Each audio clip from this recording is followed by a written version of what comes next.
Que el día de hoy teníamos como primer invitado al doctor Benji Espinosa, un reconocido abogado constitucionalista, ex abogado del expresidente Pedro Castillo, y por supuesto le damos la bienvenida, las gracias y las buenas noches por estar con nosotros aquí en nuestros estudios. Pilar, muy buenas noches, gracias por la invitación. Doctor Espinosa, gracias a usted. ¿Y cuál va a ser el camino? Finalmente, bueno, se presentó esta denuncia constitucional por parte del fiscal de la Nación contra la presidenta. Sí, es por una el denuncia, caso Rolex, ¿no? es una denuncia constitucional que, según lo que se ha visto, hay un comunicado compartido por la Fiscalía de la Nación. La Fiscalía lo que ha hecho es partir el caso original. El caso original tenía la investigación por enriquecimiento ilícito, omisión de dar datos en declaración jurada y cohecho pasivo impropio. En el caso, para que la gente no se confunda, en el caso de cohecho o soborno, el caso de los relojes, los aretes y la pulserita. En el caso de enriquecimiento ilícito...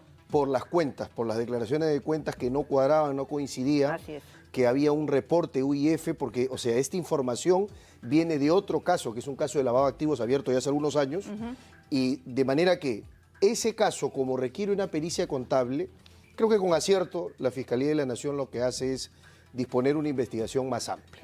¿Usted considera que es con acierto? Porque sí, claro, desde el Ejecutivo, el propio Premier y otros integrantes del gabinete ministerial han salido al frente a criticar abiertamente al fiscal, señalando que no es posible esta ampliación de 8 meses, que prácticamente, ¿de qué seriedad estamos hablando? Lo puede hacer siempre que cumpla una condición. La condición es que esta ampliación la Fiscalía la haga motivando su ampliación y siempre que lo haga antes de vencido el plazo. Si la Fiscalía fijó un plazo de 60 días, no lo puede hacer en el día 61, pero en el 59 sí. Y claro, porque para casos complejos se ha establecido jurisprudencialmente, por ejemplo, en el caso de César Álvarez, que fue gobernador regional de Ancash, la Corte Suprema ha establecido que casos complejos merecen hasta 8 meses de investigación preliminar, solo preliminar. Ahora, vamos al camino del Congreso, la noticia de esta tarde, la noticia seguramente que va a ser de los próximos días, la próxima semana, los próximos meses, esta denuncia constitucional que ha presentado el fiscal por el caso de los Rolex. ¿Cuál va a ser la ruta que va a seguir? ¿Qué interpretación se va a dar esta vez al artículo 117 de la Constitución? ¿Se puede investigar, se puede acusar, reciben la denuncia y se queda en stand-by? ¿Qué es lo que pasa en el Congreso? Muy importante porque recordemos que no es la primera denuncia constitucional. La primera se hizo contra Castillo. La hizo la doctora Benavides por organización criminal. Yo siempre sostuve que bajo el 117 ni siquiera se podría iniciar una investigación contra el presidente. Muchos congresistas además estaban en la posición de que sí se podía investigar, se podía avanzar, pero no se podía acusar. Con lo cual, habría que recordar las declaraciones de esos congresistas y tendrían que votar en coherencia, porque, claro, en consonancia con lo que dijeron antes con Castillo, ahora lo que ha habido es un cambio de gobernante, pero si yo tengo una interpretación de la Constitución, entonces tendría que ser: yo sí puedo aprobar la denuncia constitucional si la Fiscalía de la Nación me presenta indicios, que la Fiscalía de la Nación continúe investigando, pero no puede acusar. Esa sería la posición de ellos. Te planteo mi posición. Mi posición no ha cambiado.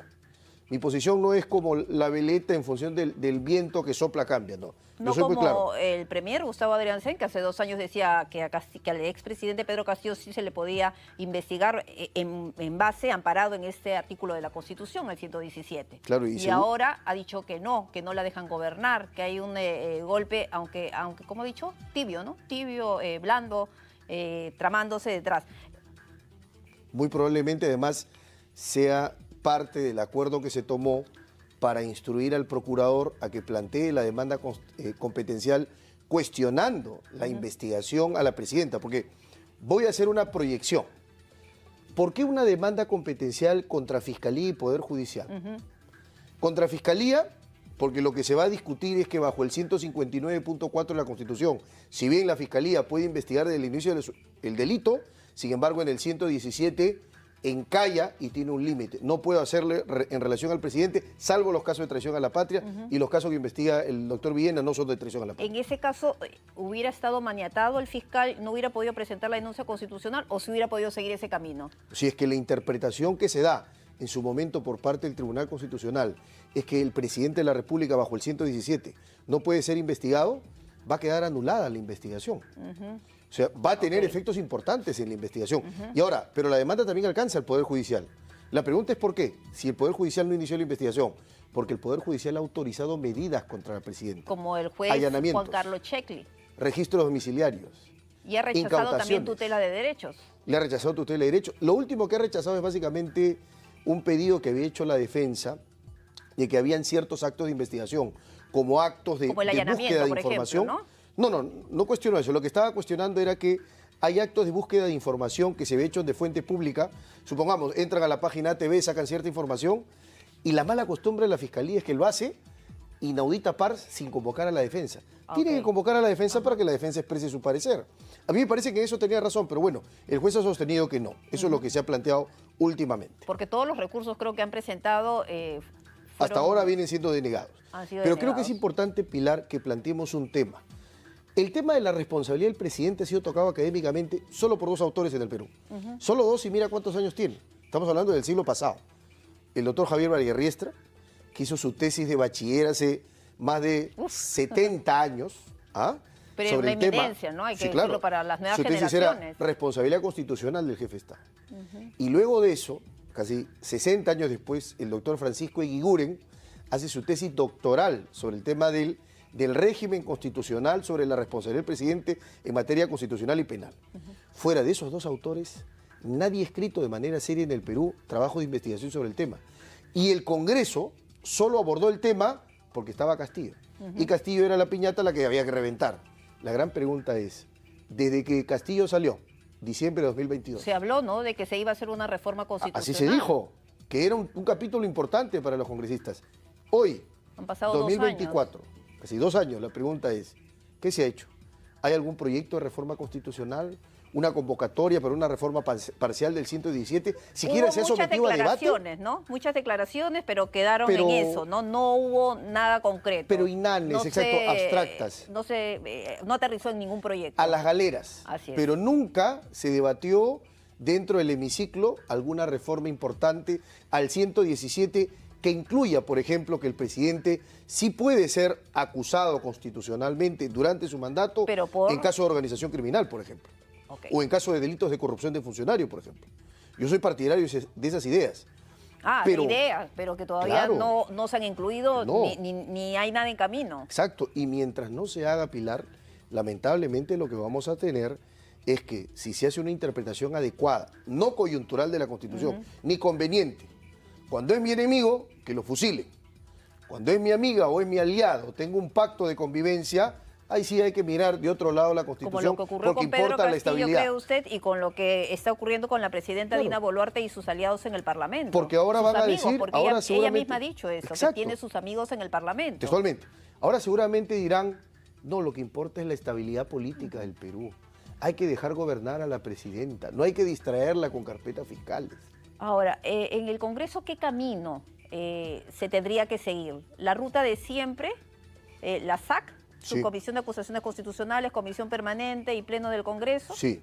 Primero, la Subcomisión de Acusaciones Constitucionales, que tiene que hacer un informe de calificación. Luego de ese informe de calificación, si es positivo, se le encarga a un ponente para que haga un informe final. ¿Podría ser negativo? O sea, ¿podría decir no pasa? Sí, claro, rechazarse de y plano. decir de repente, bueno, no, porque no se está respetando el artículo 117. ¿Se podría decir algo así? A mi parecer sería escandaloso que se haga. Creo que por lo menos va a merecer un pronunciamiento de fondo. Creo que lo que se va a abrir es la investigación dentro de la Subcomisión de Acusaciones Constitucionales. Habrá un ponente que sustente el informe final.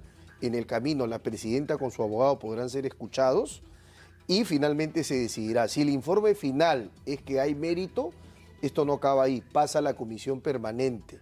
Y la comisión permanente sigue todo un procedimiento, escuchando también los descargos de la presidenta y su defensa, y puede llevarlo al pleno, que sería el órgano final que decida. Ahora, esto puede acabar antes, Dentro del Congreso, la Subcomisión de Acusaciones Constitucionales, en el informe final, puede decir, ¿sabe qué? Considero que bajo el 117, la presidenta, no es cierto, no merece una investigación ni acusación de ningún otro caso que no sea en plano del derecho penal de traición a la patria o de los otros casos de infracción constitucional. Como este no es un caso que corresponde a esas causales, entonces lo rechazo. Y eso tendría que tener la confirmación de la Comisión Permanente y se acaba. O sea, esta discusión podría acabar antes de llegar al Pleno. Es posible. Es posible. Sí. Y ya nos has dado una pincelada, un avance, cuál es la postura, sobre todo porque ha sido el abogado del expresidente Pedro Castillo, que ha pasado una situación similar con el tema de la denuncia constitucional, por otras razones, y en el caso de la hoy presidenta Dina Boluarte. ¿Qué interpretación harías a todo esto que se está viviendo? En medio de todo, con las declaraciones de un premier que hace poco decía algo, y hace 2 años, no tan hace poco, ¿no? Hace 24 meses decía algo y ahora dice todo lo contrario. Que lamentablemente la Constitución no se le toma en serio y entonces lo que tenemos acá es una guerra por el poder en donde la norma jurídica es desplazada porque lo que interesa es conservar el poder a toda costa. Los intereses políticos. Los intereses políticos de juego, digamos. Si es que mi aliada es la que va a ser juzgada, entonces dejo de lado otros procedimientos, otras declaraciones y otras manifestaciones que en otras circunstancias deberían comprometerme. O sea, actos propios, son actos propios. Si un congresista, habría que revisar sus declaraciones, ha dicho que a Castillo sí se podría aprobar la denuncia constitucional, pero no la acusación, con lo cual se abría la puerta para que la denuncia constitucional prospere, esos congresistas tendrían que votar hoy a favor de la denuncia constitucional del fiscal Villena. Si no lo hacen, entonces lo que vamos a demostrar es que en el Perú hay un doble rasero y se aplica la norma en función de quien tengo el frente. Ahora, en cuanto a la demanda constitucional, porque son diferentes frentes, ¿no? Por los que va a tener que pasar la presidenta Dina Boluarte. Escuchaba al ministro de Justicia señalar que, bueno, que en el Consejo de Ministros ya se aprobó y que es el procurador en materia constitucional, creo, el que tiene que hacer y evaluar, porque puede ser que no consideren que prospere esta demanda constitucional y que no la presenten ante el Tribunal Constitucional. ¿Esto es así? A mí me parece que el procurador constitucional va a plantear la demanda competencial.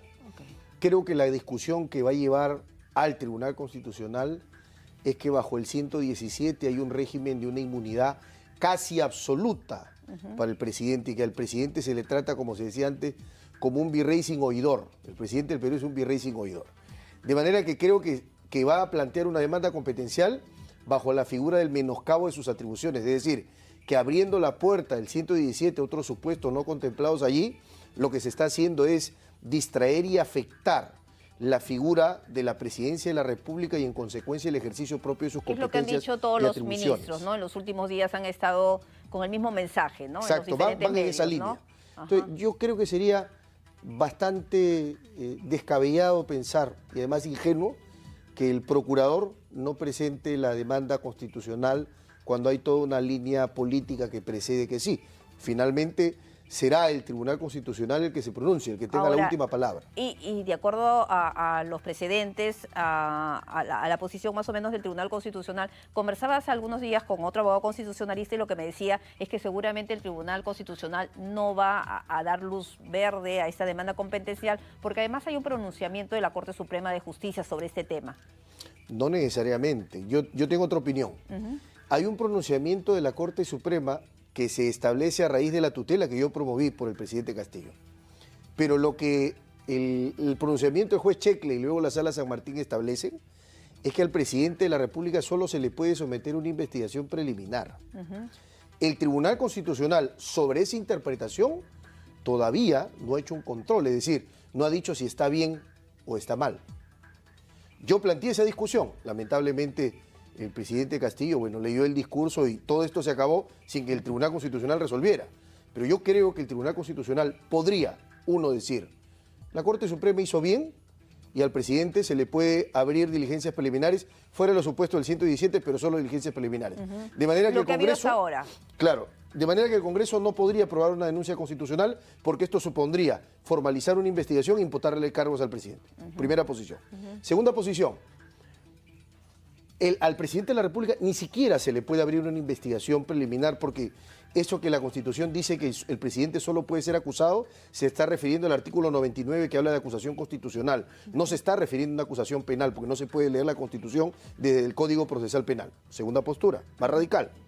Tercera postura, al presidente de la República se le puede someter una investigación en diligencias preliminares y hasta en investigación preparatoria formalizada. O sea, iría más allá de lo que ha dicho la Corte Suprema. podría ser una posición del Tribunal Constitucional.